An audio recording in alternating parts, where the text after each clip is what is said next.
حبايبي الحلوين، ازيكم عاملين ايه؟ وحشني. النهارده هنعمل طريقه سهله للفراخ. لو عندك ضيف جاي فجاه كده ومش عندك اي تظبيطات او اي تجهيزات، في نص ساعه تحضري احلى فراخ جوسي وطعمها جميل قوي.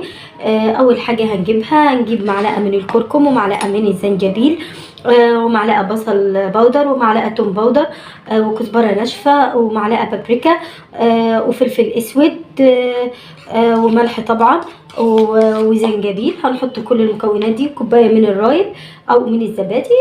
هنحط كل المكونات دي على بعض كده. بسم الله. نديهم تقليبه كده مع بعض بالشوكه. نقدم كل المكونات دي.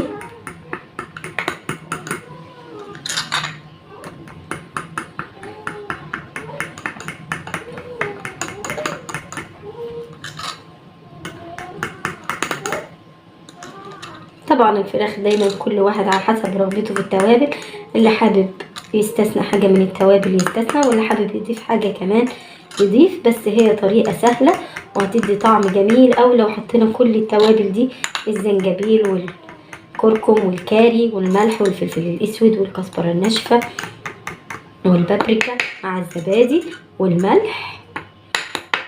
كل التوابل دي متاحه في اغلبيه البيوت دلوقتي ومش هتكلفنا كتير. او هنجيب الفراخ بعد ما نغسل الفرخه كويس قوي من اي زفاره فيها. هنجيب الخليط كده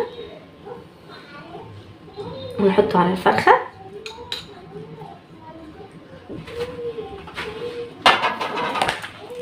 طريقه سهله ومش مكلفه.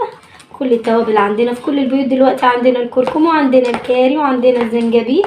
كل الستات دلوقتي تجيب التوابل دي، مفيش حد ما عندوش ولا بصل بودر ولا توم بودر. كل البيوت فيه مليانه بالخير ان شاء الله. ربنا يملى بيوتنا كلنا بالخير.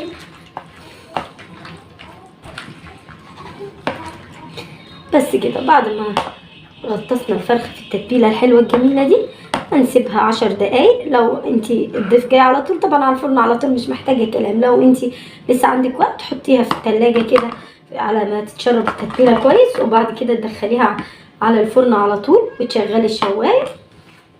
تسيبها نص ساعه الاول لحد ما تتشرب كل المكونات، وبعد كده تشغلي الشوايه تطلع احلى فراخ. وهوريكم شكلها النهائي هيطلع ازاي.